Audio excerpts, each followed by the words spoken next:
Donc oui, la table ronde. Donc, en plus de Marc Fontcave et de Nathalie Schmitt, que vous asseyez un peu n'importe où, il n'y a pas de place, il n'y a pas de plan de table. Voilà. Il y a donc deux nouveaux intervenants par rapport à ceux qu'on a déjà entendus ce matin. Patrick Kohler, directeur général de Forvia, ou Forestia, et puis Brice Lalonde, président du groupe d'études Équilibre des énergies. Alors, j'ai 2-3 diapositives juste pour introduire la table ronde. Donc ça, c'est une diapositive que vous avez déjà vue, que Marc a montrée. Hein, c'est que les transports sont absolument essentiels si on veut se préoccuper du problème de l'émission des gaz à effet de serre, et en particulier en France. En France, 28% des gaz à effet de serre sont liés au transport.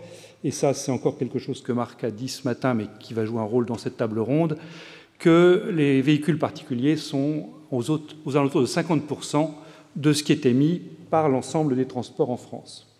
Et juste une autre diapositive, alors ça Marc ne l'a pas montré, mais c'était sous-jacent à ce qu'il a dit. Si au lieu de m'intéresser aux émissions de gaz à effet de serre, je regarde simplement l'énergie, les besoins énergétiques des transports, donc l'ensemble des besoins énergétiques, c'est de l'ordre de 45 mégatonnes équivalent pétrole. Un physicien comme moi préfère parler en terawattheure, mais c'est voilà la conversion, donc 500 terawattheures, et parmi ça, donc 450 TWh sont des produits pétroliers, des produits fossilisés, dirait Marc, pour reprendre sa terminologie. Et 450 TWh, pour voir ce que ça signifie, ça rapprochait de la consommation finale énergétique totale en France, qui est de 1500 TWh, la production totale d'électricité qui est de 520, donc comparable à ce qu'on va essayer de gagner. Et à côté de ça, j'ai mis le nucléaire en 2021 qui était de 360 TWh, et le nucléaire prévu en 2022, c'est tombé il y a quelques jours, ce sera aux alentours de 280 TWh. Donc les 450 TWh de produits pétroliers qu'on doit récupérer, vous voyez que c'est tout à fait dans le même ordre que la production totale d'électricité. Donc l'enjeu est vraiment considérable. Alors, les questions pour cette table ronde, j'avais contacté nos différents participants. Donc, il y a 3 questions essentiellement qui ont émergé. La première, qui va peut-être nous occuper le plus longtemps, c'est l'énergie, quel vecteur et quel stockage. Ça, c'est des sujets qui ont déjà été abordés dans certains des exposés ce matin, mais je pense que c'est bien d'y revenir, à savoir côté batterie, côté hydrogène et puis côté aviation, où là, les biocarburants sont essentiels, surtout si on pense aux long courriers. Ensuite, eh bien, ça c'est en liaison directe avec ce que j'ai montré juste avant, c'est les besoins d'électricité, quelles sont la faisabilité, le réalisme et les conséquences économiques des choix qu'on va devoir faire. Et puis enfin, une comparaison qui n'a pas encore été beaucoup faite ce matin, mais qui est la comparaison entre ce qu'on peut faire à l'échelle française ou européenne et quelles sont les stratégies adoptées à l'échelle mondiale. Donc si on a un petit peu de temps dans la table ronde, j'aimerais bien qu'on aborde aussi ce dernier point. Voilà, donc vous avez donc déjà entendu Marc Fontcave et Nathalie Schmitt. Je vais demander peut-être aux 2 nouveaux participants de se présenter. Monsieur Lalonde m'avait envoyé 2 diapositives, donc je peux les passer. Voilà. Si vous voulez venir, Monsieur Lalonde, au pupitre, ou alors vous les commentez depuis votre chaise, c'est peut-être aussi simple. Donc je les passe à votre guise. Voilà, donc là c'est la présentation. Voilà, donc équilibre des énergies. Donc, si vous voulez prendre la parole pour juste commenter... L'équilibre des énergies est un groupement d'études d'entreprises. Hein. Nous n'avons que des entreprises du bâtiment, les plus grandes, tout le CAC 40 à la limite, hein. Bouygues, Eiffage, Vinci. Nous avons les entreprises du transport, l'automobile, aviation, Safran, Airbus, etc. Et nous avons les énergéticiens, EDF, Total Energy, les chaudiéristes, etc. Et ensemble, avec les ingénieurs envoyés par ces entreprises, nous travaillons à comment décarboner, par où commencer, comment on fait. Bon. Et donc la diapositive suivante, c'est voilà, comment décarboner. C'est donc une liste de pistes. Je peux peut-être ajouter... Oui.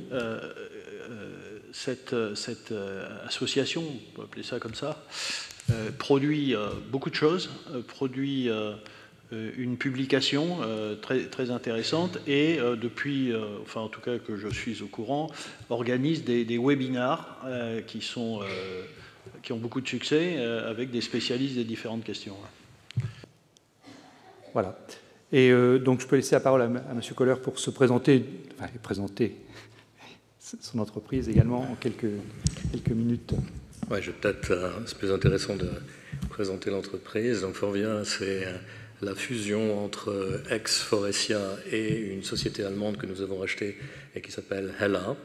C'est une entreprise qui est dans l'automobile le 7e fournisseur mondial, 150 000 personnes dans plus de 40 pays, avec un chiffre d'affaires cette année qui dépassera les 25 milliards d'euros. On est présent sur 3 domaines principaux. Le premier, c'est l'électrification, donc batterie et hydrogène, et la gestion de l'énergie. La deuxième partie, c'est la conduite automatique et la sécurité. Et la troisième partie, c'est le cockpit, donc c'est l'intérieur véhicule, où nous produisons pratiquement toutes les surfaces, y compris d'ailleurs la partie électronique et les displays. Voilà, pour ce qui me concerne, je dirige cette entreprise depuis maintenant 7 ans et j'y travaille depuis 16 ans. Merci beaucoup. Je vous propose de commencer avec les questions que j'ai récoltées auprès de vous. Et puis, évidemment, c'est l'occasion aussi pour le public d'intervenir et de poser d'autres questions. Et puisque vous parliez justement des batteries, est-ce qu'on peut commencer avec le premier point qui a émergé de la petite consultation que j'ai faite, à savoir ce problème de taille et poids des batteries. C'est-à-dire qu'effectivement, ce qu'on a vu ce matin, c'est que si on veut beaucoup d'autonomie, il faut des poids énormes. Est-ce qu'il faut vraiment de l'autonomie sur toutes les voitures électriques? Est-ce qu'il faut que nos voitures électriques pèsent 2 tonnes? Est-ce que c'est vraiment raisonnable? Alors, je ne sais pas, puisque je vais peut-être laisser la parole aux 2 nouveaux, si je puis dire, ceux qui n'ont pas encore parlé ce matin. Qui d'entre vous veut intervenir sur cette problématique du taille et poids des batteries? Qu'est-ce qu'on peut voir à l'horizon 2030-2035 sur l'évolution de ce poids? Alors, ce qu'il faut dire d'abord, c'est que le régulateur, la Commission européenne, a défini 0 émission en 2035. Alors, il répète à l'envi qu'ils ont défini une réglementation et non pas une technologie. La réalité, c'est qu'aujourd'hui, il n'y a qu'une seule possibilité d'atteindre le 0 émission, c'est d'utiliser un véhicule électrique, qu'il soit alimenté en énergie par de l'énergie électrique stockée dans les batteries ou par une pile à combustible, donc par l'hydrogène. Bon, à partir de là, il faut regarder les cas d'usage. Je crois qu'on a différents cas d'usage. On a les utilisations urbaines où il ne faut pas beaucoup d'autonomie. Je pense que 200 km d'autonomie, c'est largement suffisant. Et donc, il faut des batteries de plus petite taille. Il faut plutôt privilégier la vitesse de recharge et la fiabilité de ces batteries. Ensuite, on a du périurbain où on va probablement s'orienter vers du mix, donc un hybride électrique qui comportera donc une partie batterie et une partie, donc batterie rechargeable bien sûr, et une partie hydrogène. Et ensuite, on a ce qu'on appelle le long haul, ou la grande distance, les autonomies importantes, en particulier pour la partie transport de marchandises, où on sera davantage sur de l'hydrogène.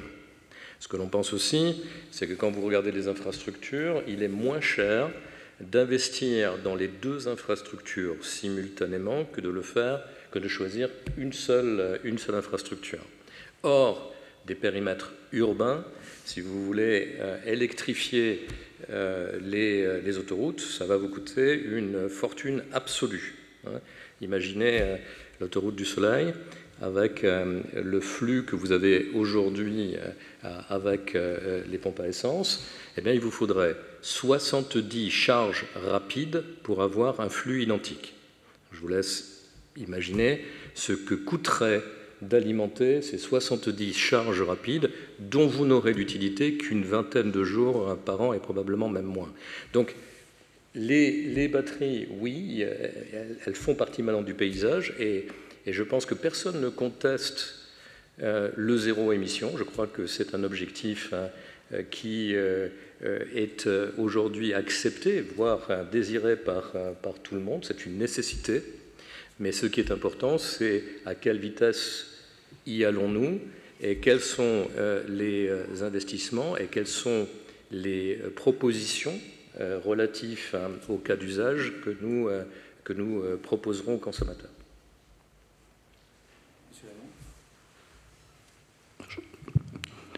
Comme l'a dit le professeur Fontcave, l'électrification des véhicules légers est un défi absolument considérable et un très grand risque pour l'industrie.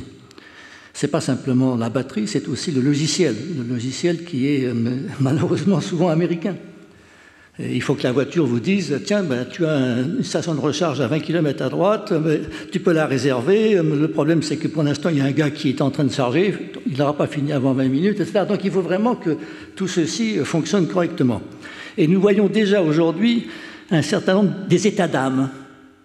Le commissaire Breton, par exemple, vient de dire, oh, peut-être qu'on va trop vite. Il est quand même commissaire européen. Volkswagen, par exemple, ça m'a beaucoup frappé. Volkswagen avait un président qui a engagé des sommes absolument considérables pour électrifier Volkswagen, et puis tout d'un coup, le président a été changé, c'est un nouveau président qui arrive, c'est le président de Porsche, et il dit « Ah, quand même, pour les véhicules haut de gamme, ce serait bien de rester thermique un peu plus longtemps, etc. » Et donc la question maintenant, c'est non, on ne peut pas hésiter, donc il faut y aller. Et donc pour qu'on y aille, il faut que le véhicule électrique apporte les mêmes satisfactions que le véhicule thermique. Voilà, c'est ça, à mon avis, la question. Et donc les petites batteries, non, je pense que ça ne va pas coller. Cette histoire de sobriété généralisée, à mon avis, ça ne collera pas. Il faut que les batteries soient un peu plus puissantes, hein, il faut peut-être aller jusqu'à 90 ou je ne sais, et il faut qu'il y ait en effet des bornes de recharge rapides sur les voies rapides. Et c'est ça qui manque pour l'instant. Nous avons beaucoup de schémas comment on appelle ça, des IRVE, on a beaucoup de schémas pour les autorités organisatrices de transport, locales, régionales. On n'a pas de plan national d'équipement des voies rapides. Alors c'est vrai que c'est un défi, et c'est vrai qu'on a un problème de pointe. Et donc le problème des voitures électriques, c'est aussi la question du réseau électrique. Et donc là aussi, c'est comment est-ce qu'on évite la pointe, comment est-ce que la numérisation nous aide. Tout ceci est un écosystème, si je puis dire, complet. Et donc il faut qu'on travaille là-dessus. Mais je crois que le véhicule électrique ne fonctionnera que s'il donne les mêmes satisfactions que le véhicule thermique, ou à peu près. Merci. Marc. Et qu'il soit abordable. Oui. Parce que ça, c'est l'autre question, c'est le coût. Hein. On a parlé tout à l'heure de la Patrick, voiture autonome. Le micro. Pardon ? Tu as mis le micro. Ah, il est allumé, je ne sais pas si vous m'entendez. Ce que je voulais dire, c'est qu'on a parlé de la voiture autonome. L'un des critères, c'est il faut que la technologie soit abordable et que l'on ne fabrique pas des voitures pour les riches, parce que il y en a relativement peu. Donc ça va poser un sérieux problème à l'industrie si on devait en arriver là. La difficulté aussi, c'est que on était les champions du monde du moteur thermique. On l'a amélioré sur une centaine d'années. Et on l'abandonne en race campagne pour une technologie que les Chinois ont anticipé de longue date, à commencer par ce qui compte réellement, c'est-à-dire la production d'électricité et les mines, l'extraction des métaux nécessaires à la fabrication de ces batteries et de ces véhicules. Et ils ont du coup une vraie longueur d'avance. Ils ont un gain, il faut s'en rendre compte, un gain coût d'environ 10 000 € sur une voiture électrique par rapport à nous. Et les choses s'empirent avec la crise énergétique. On a un facteur 3, entre 3 et 4 de coût de l'énergie avec la Chine. Donc ça ne va pas dans le bon sens. Et donc les convergences de coûts dont il était question à un moment donné ne vont pas se produire comme c'était escompté ou comme c'était prévu. Donc je pense que ça, c'est un élément très important dans l'équation. Si nous ne sommes pas capables de fabriquer des petites voitures d'entrée de gamme à un prix abordable c'est 15 000 €, eh bien les Chinois savent les faire à 8 000 €, entre 8 et 10 000 €. Ajoutez quand même que le prix de l'énergie est largement formé par des règles européennes qu'il faut changer. Ce n'est pas la peine d'avoir un prix de l'électricité qui soit fondé sur le coût marginal de la mise en service d'une centrale à gaz, quoi. C'est ça le problème. Marc, tu voulais... Oui, je dois dire que je partage l'essentiel de ce qui a été dit. Je voudrais juste de rajouter une autre un autre élément. Il s'avère que je l'ai déjà évoqué dans ma présentation ce matin, mais je crois que c'est important de dire que pour aller vers le zéro carbone du transport, il faut aller vers le zéro carbone de la production électrique. Et au fond, on est en train de vivre actuellement en France une situation qui est assez curieuse. Quand on regarde aujourd'hui, enfin, est-ce qu'on a aujourd'hui en France une vision de ce que sera notre système énergétique? Malheureusement, non. On est dans une période où, actuellement, par exemple, le gouvernement fait à la fois des projets de loi sur les renouvelables, nous dit qu'il faut électrifier le transport, nous dit qu'il faut démarrer 6 réacteurs et peut-être 8 de plus. On ne sait pas très bien pourquoi 6 et pas 5 ou 10 et pourquoi 14.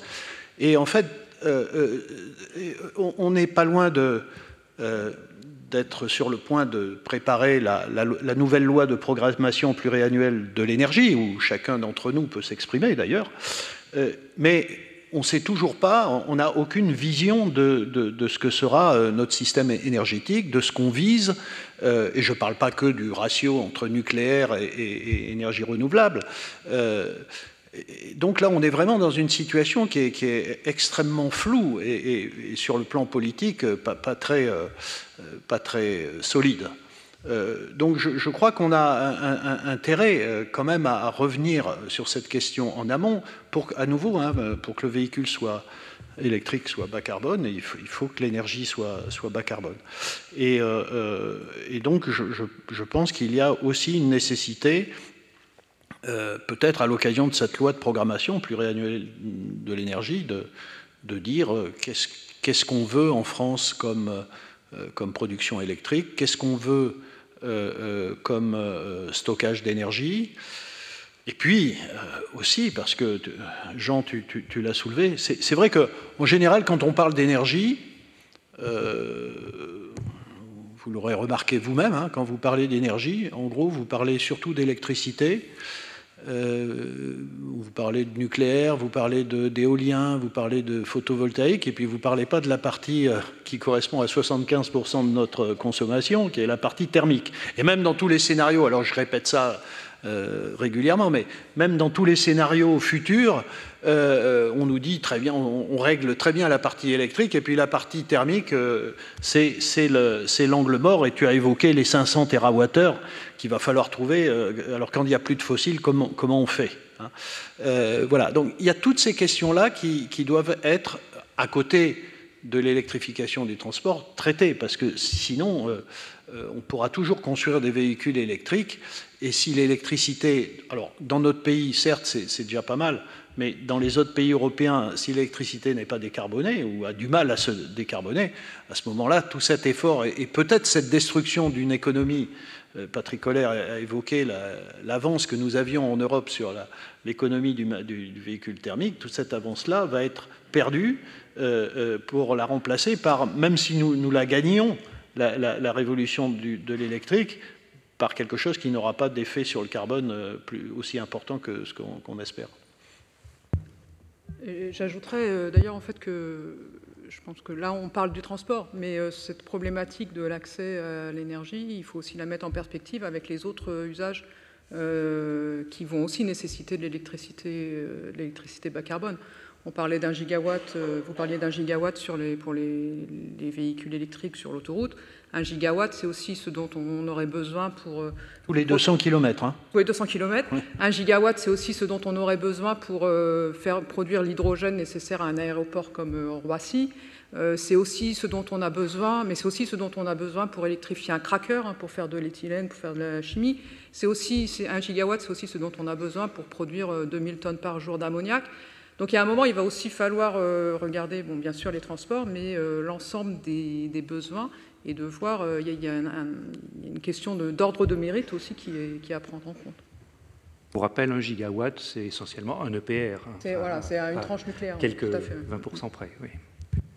Je peux juste ajouter qu'il y a maintenant même au Parlement une commission d'enquête sur comment on en est arrivé là. Et bon, on sait très bien comment on est arrivé là. On avait le nucléaire honteux en France. Alors évidemment, du coup, on a laissé un petit peu la situation partir à volo, quoi, en quelque sorte. On n'a pas engagé de nouvelles constructions. On a laissé la maintenance partir un petit peu de travers, etc., etc. Bon, donc la France elle n'a pas fait attention, quoi, hein. Elle s'est laissée un petit peu aller. Bon, et maintenant on paye cette désinvolture en quelque sorte aujourd'hui, mais on prend un certain nombre de précautions. L'Europe, par exemple, a une directive sur les batteries. Cette directive sur les batteries, elle impose qu'elle soit à bas carbone elle-même, c'est-à-dire que la fabrication soit à bas carbone. Et qu'est-ce qu'on vise à ce moment-là? On vise évidemment la Chine qui a beaucoup de charbon pour faire ses batteries et qui utilise cette source d'énergie-là, etc. Donc, on est en train maintenant de reprendre, à mon avis, du poil de la bête et de travailler. Bon, on sait à peu près comment le profil énergétique de la France va se constituer dans les années 50. On sait qu'il faut doubler les usages électriques, en quelque sorte. On est à 25% de consommation d'électricité aujourd'hui. Tous les scénarios RTE et autres disent qu'il faut passer au moins à 50, sinon à 60. Et on a une très grande partie qui sera réservée à la chaleur renouvelable. On a aussi négligé complètement la chaleur, l'utilisation de la chaleur. Bon, on sait maintenant qu'il faut l'utiliser davantage, les réseaux de chaleur, la chaleur fatale, la chaleur solaire, la chaleur géothermique, bon, etc. Donc, voilà à peu près où on en est, mais ça ne résout pas les problèmes industriels actuels. C'est vrai, on est mal parti, on a pris du retard. Alors, Volkswagen, je vous parlais de Volkswagen parce que c'est un membre, alors je sais ce qu'ils font. Le patron a dit, tiens, on pourrait peut-être faire des SAF, des e-fuels, pour la voiture, alors que personnellement, je pensais que c'était réservé à l'aviation. Et qu'est-ce qu'ils font? Ils construisent une usine au Chili. Pourquoi le Chili? Parce que le Chili, il fait froid, c'est l'altiplano, il n'y a pas de nuages, donc il y a beaucoup de soleil, donc l'énergie solaire fonctionne très très bien, l'électricité solaire.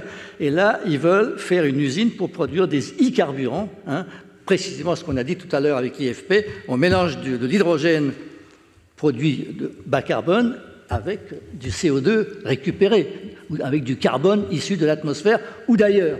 Voilà, donc voilà ce qu'ils font. Est-ce que ça va fonctionner? C'est très important. Si cette entreprise fonctionne et qu'elle est capable de produire des e-fuels à bas prix ou de manière compétitive, ça sera extrêmement important et ça renvoie à des images où vous avez même un commerce de l'hydrogène à l'échelle mondiale, image qui est d'ailleurs très défendue par les Allemands en ce moment. Alors, les Allemands ont besoin d'exporter leurs renouvelables parce qu'ils n'ont pas ni les surfaces disponibles, ni le climat qui leur permet d'avoir la bonne efficacité renouvelable. Alors, ils s'intéressent à l'Afrique du Nord, ils s'intéressent au Moyen-Orient, et je pense que ce n'est pas une bête idée, parce qu'en même temps que l'on fait ça, on fournit du travail localement, et avec la désalinisation de l'eau, on peut également proposer des cultures, on peut proposer des activités supplémentaires dans un certain nombre de ces pays. Et ça pourrait nous éviter d'avoir des vagues d'immigration dans le futur. Et ce serait une collaboration, je trouve, assez intelligente avec ces pays du Sud. Je voudrais ajouter un point sur les batteries.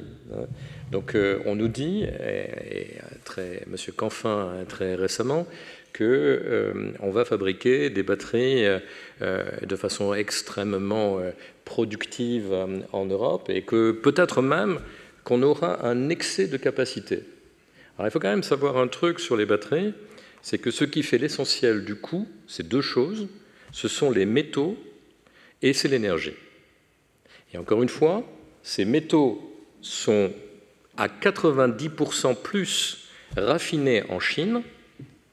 Et je l'ai dit tout à l'heure, le coût de l'énergie est entre 3 et 4 fois moins cher en Chine. Donc si vous voulez des voitures abordables électriques, eh bien vous n'achèterez pas ou vous ne fabriquez pas vos batteries en Europe. Ou alors vous allez mettre des taxes à l'importation qui seront très élevées, mais qui ajouteront au coût pour le consommateur. Et donc moi ce que je crains dans un avenir qui est assez proche, c'est des tensions sociales liées à ça. Parce que la liberté de mobilité, c'est un des éléments fondamentaux de nos démocraties. Et si on restreint la liberté de mobilité de nos concitoyens, on va les avoir dans la rue. Et donc je pense que c'est plus important encore que ce que l'on se dit là sur l'énergie, le coût, etc. Je pense que c'est un problème politique majeur que la Commission européenne devrait traiter en tant que tel. Et tout à l'heure, Marc disait que ce qui compte finalement, c'est l'énergie que l'on met dans la voiture. Et il faut se rendre compte qu'en Europe, la voiture électrique a un intérêt en France à cause de la très faible carbonation de notre énergie, mais dans le reste des pays européens, il faut entre 70 000 et 120 000 kilomètres en fonction des pays pour que la voiture électrique se justifie par rapport à un véhicule thermique de même puissance. Donc je pense qu'il y a un certain nombre d'éléments qui n'ont pas été pris en compte. C'est un système, on parle d'un système très complexe, qui est difficile à appréhender. On a mis, je crois, les chevaux derrière la charrue. Ça veut dire quoi? Ça veut dire qu'en fait, on sait fabriquer une voiture électrique en 5 ans. Il nous faut plus de 10 ans pour une infrastructure électrique. Et il faut plus de 20 ans pour produire l'électricité ou extraire les métaux nécessaires à la fabrication des batteries. Peut-être que l'on aurait dû commencer comme les Chinois l'ont fait.